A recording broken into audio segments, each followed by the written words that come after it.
Hey everyone, welcome back to the channel. What we're going to do today in this video is we're going to compare 3 booster boxes, Jump to Lightspeed, versus 1 Carbonite edition of Jump to Lightspeed. And we'll see how does the value stack up, and also in terms of playability and being able to trade, what can we possibly get out of it? So let's get into it.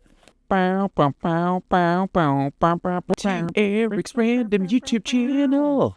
So Jump to Lightspeed just released. I've already made 1 unboxing video for a Carbonite booster where I started weighing and comparing. And what I'm actually going to do right after this little segment right here is I'm actually going to go through and I'm going to open up the Carbonite booster box that I have right here. Right, so this one is still completely sealed. And I'm going to open up the 3 regular display boosters that I have as well.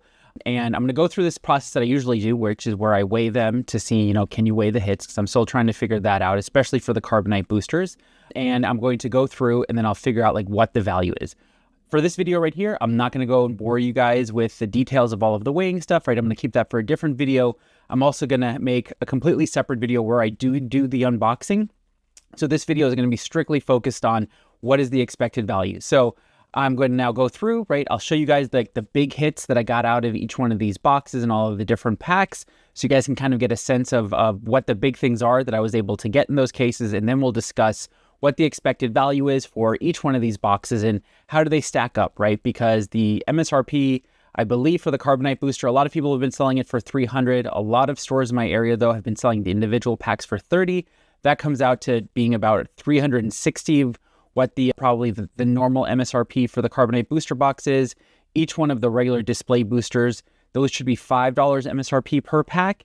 And so that should end up being about $120, right? Because there are 24 boosters in here.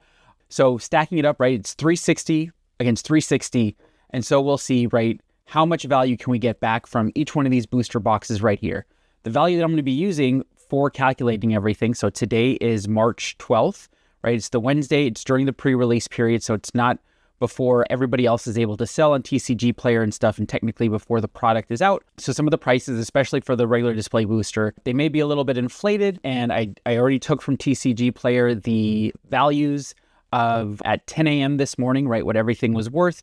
Some of those things may fluctuate by the time this video actually ends up getting released. So just keep that in mind. And then probably once I finish doing all of my unboxings for all of my other display boosters and my other Carbonite boosters, I'll make a big video where I'll talk about all of that and I'll revisit what the actual values were at that point, right? And so that's going to be definitely post-release, market stabilization for everything. So we'll see how it all goes here.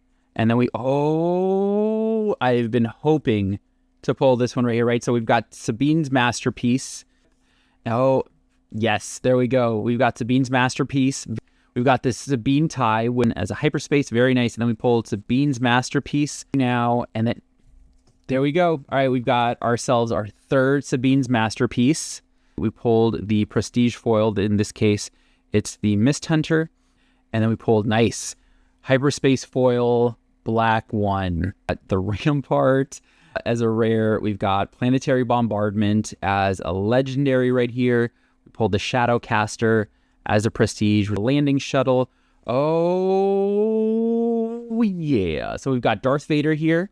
Oh, very nice. We pulled Darth Vader. Clear Kid. There we go. All right. As I said, more than likely he was going to be in here. We've got ourselves a Darth Vader. And right, we've got Nabat Village, right, as our rare. We also got Thermo Oscillator as our rare. So 2 rare bases in the foil rare legendary slots. We've got Boba Fett, very nice, as our rare in this case. And then we pulled Boba Fett in our rare slot right here and a card. And we got Boba Fett as our rare, which we've pulled before. Then we pulled Han as our legendary right here. And then very nice. We pulled the Devastator and Red 5 in this case right here. And as I said, I'm going to say this is a showcase. And we have, in this case, we pulled Rio. Very nice. Very cool card. Very nice artwork here. Very awesome. So that was really exciting. I was pretty happy with my pulls for all 4 boxes, right? I thought the Carbonite booster, was really good, really cool. I mean, pulling the Sabine's tie, right, her masterpiece as the prestige foil, I was really happy with, right? The hyperspace foil Darth Vader was really, really cool, right? You know, the Mist Hunter, even though, right, I don't think people think it's a great card, the prestige foil variant of it is incredibly beautiful. I don't know how well like the video does it justice, but just the coloring with the foiling looks amazing on it. So if you can get your hands on one of these just for collector's purposes, right, I highly recommend it. And then, of course, right, in the regular booster boxes, you know, pulling the Rio Durant showcase was really exciting. And so, you know, that right there was the, you know, the comparison between the two of them that I had done, right? And so you guys got to see the hits. You guys got to see I pulled a full playset of, you know, Sabine's masterpiece in the regular booster boxes, right, which was surprising, and I think something worth a little bit more looking into in terms of collation, right? Same thing with Phantom 2, Boba Fett unit, IG-88, the Tactical Heavy Bomber, and Cat and Mouse, right? Those were all ones that I had pulled, you know, they're all rares, and I pulled a full play set of them from those 3 booster boxes, which was very surprising, right? And, you know, they weren't using foils or hyperspaces, right? Strictly in that rare legendary spot. But, right, if we go into like doing a direct comparison, right, we can look at that now, right? So now we know, right, Carbonite boosters, they come with 12 packs. Regular booster boxes are, you know, if you do 3 of them, right, you're going to get 72, right? That's a, you know, a big difference there. You know, total number of cards, not including the leaders and stuff like that, right? What I had pulled was, actually, I think that doesn't include the leaders for Carbonite boxes, but it's 192. Whereas for the regular booster box, right, I was, you know, 999 cards I had pulled in that case, right? So a huge difference in how many cards you're going to have to sort through and deal with between the two of them. But, you know, if we look at the hit rates, right, if we look at the number of legendaries for the Carbonite booster box, I pulled 8 legendaries. And so that came out to being 4.2% of all of the cards that I had pulled. Whereas in the regular booster boxes, right, so from 3 of them, I had only pulled 14 legendaries. And that includes any that were in the you know, rare legendary slot, right? I only pulled 1 in that case, right? It was a home one, it was a hyperspace, but no other legendaries that were foil or hyperspace or anything like that in the regular booster boxes. And so that comes out to only being about 1.4%, right? So a Carbonite booster box will give you, you know, close to, I mean, in this case right here, it was specifically 3 times more legendaries in comparison to, you know, 3 regular booster boxes in that case. So you're really generating a lot more value in that case, right? And the legendaries that I had all pulled, for the most part, right, are ones that I actually, you know, like, and I think, you know, look cool and stuff like that. We go next and we look at the rares, right? In the case of the Carbonite booster box, we had pulled 31 of them. So that comes out to being about 16.1% of the total, you know, card pool in that case, which is a little bit under 3 times compared to what we pulled from the regular booster boxes. There we pulled 63 rares. And so that comes out to being about 6.3%. So again, a huge difference there in terms of how many rares and legendaries, right, you're going to be pulling between Carbonite boosters and regular booster boxes. In terms of starter cards, right, now that those are included in the foil, hyperspace, and hyperspace foil slots, the starters, right, we pulled 6 of those in the Carbonite booster box, right? That comes out to being about 3.1% of the total pool.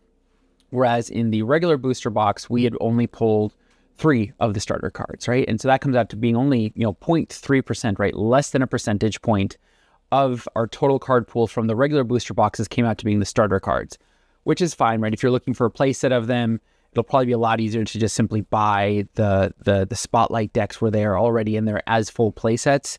But in terms of like getting the cool variants, right, you're going to have a much easier chance of getting those in the Carbonite booster box, and you're going to get more of them as well, right? In that case, right, it was a tenfold increase, right? We went from 0.3% in the regular booster boxes, right, across 3 of them, to 3.1% in the Carbonite booster box.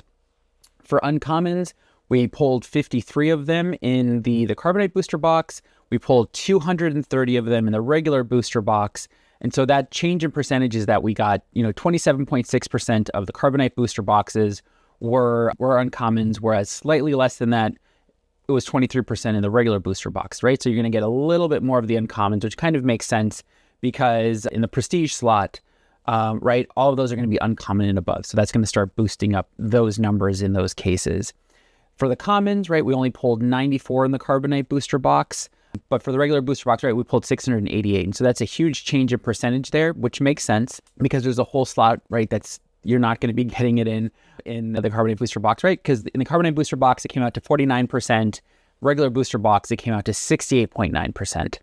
Now, the big thing, right, that anybody probably, really cares about is expected value that you would get. Again, putting a caveat on everything, these are pre-sale numbers, right? I pulled the data for all the cards on March 12th, 2025 at 10 a.m. That's the exact time point, right, that I pulled them. And so the expected, right, the value that I got at that time with pre-sale prices, right, where those are going to be inflated, especially for commons and a fair amount of the rares and the legendaries and stuff like that as well.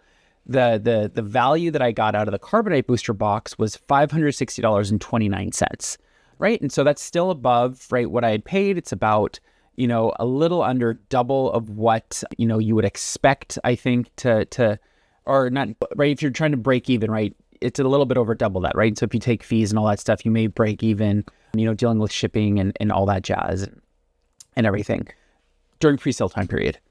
The regular booster box, right? There were 3 booster boxes. That expected value came up to $856.58.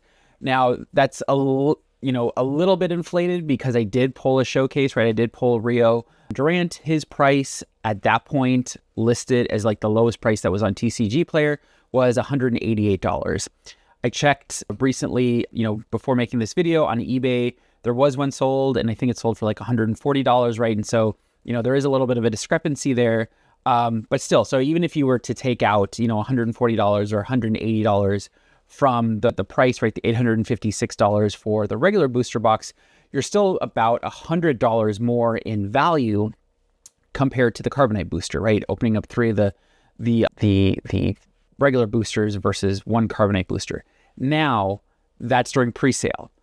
Post pre-sale, right? I mean, most of the cards, a lot of the commons, uncommons, a lot of those, right, are not at, base bulk prices where they're like a penny to 5 cents, right? A lot of those I think were more than 10 cents, right? They were, which makes sense, right? There's not real market competition that's happening right now because everybody else, right, that isn't a store that has access to pre-sale on TCG Player can't list yet at this point.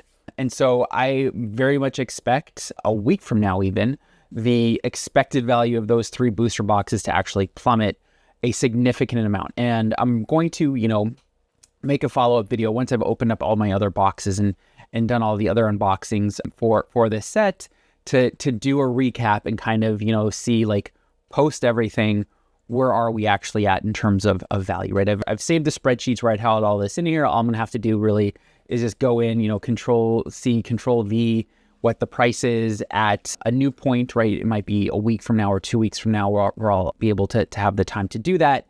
And then we'll be able to see, right, like where we are price-wise for, what the Carbonite booster, opening up a Carbonite booster, right? Just a random one, what that value is versus opening up 3 random regular boosters. And then we'll also be able to see, right, kind of like where prestige foils and prestige cards, where those prices settle right now.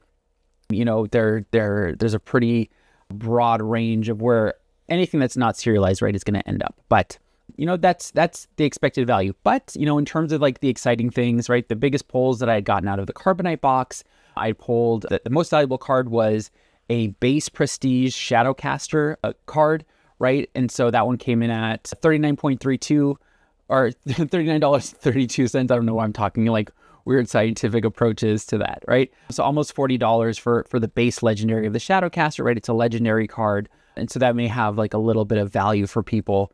The next most valuable card was my Hyperspace Foil Vader, right? That I had pulled.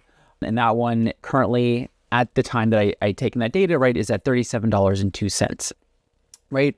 Sabine's Masterpiece, the one that I'm most excited about that I had pulled, right, is at $34.94. And then the next most valuable card that I had pulled in this case right here was Planetary Bombardment, which is actually, no, that's not the next most valuable, but it's the most valuable of my foil cards, right? It was Planetary Bombardment, which is a legendary card. Surprisingly, right, I'd also pulled it as a base version in the regular booster box, and the base version at this point was going for $31.21.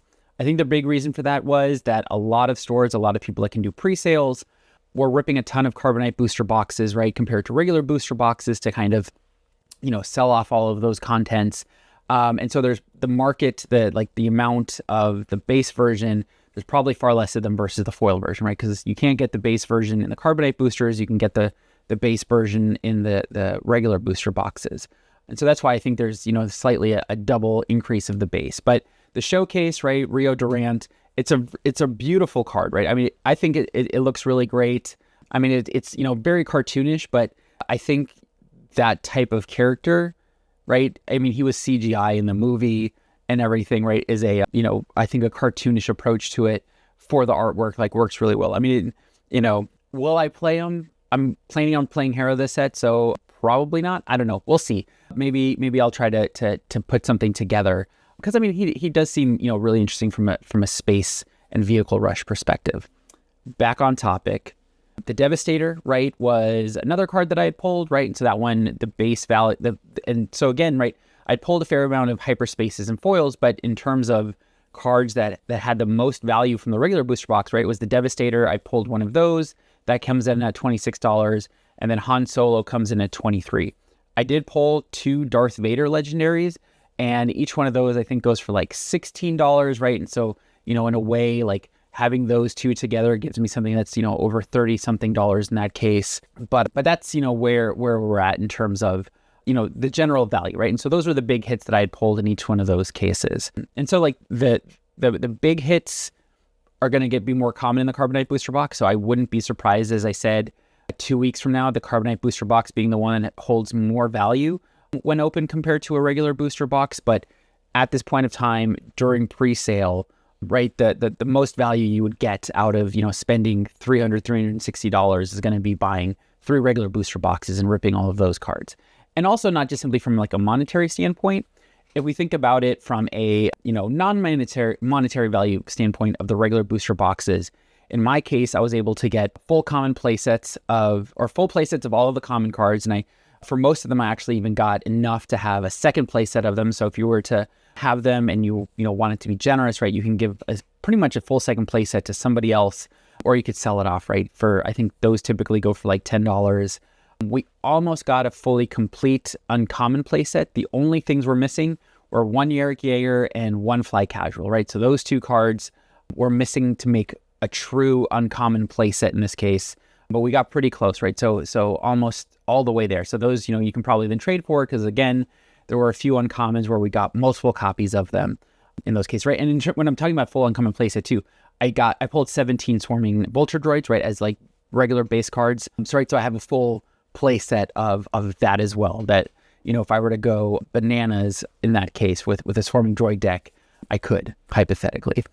For the rares, right, I mean, if you can go hopefully and then watch the actual unboxing video.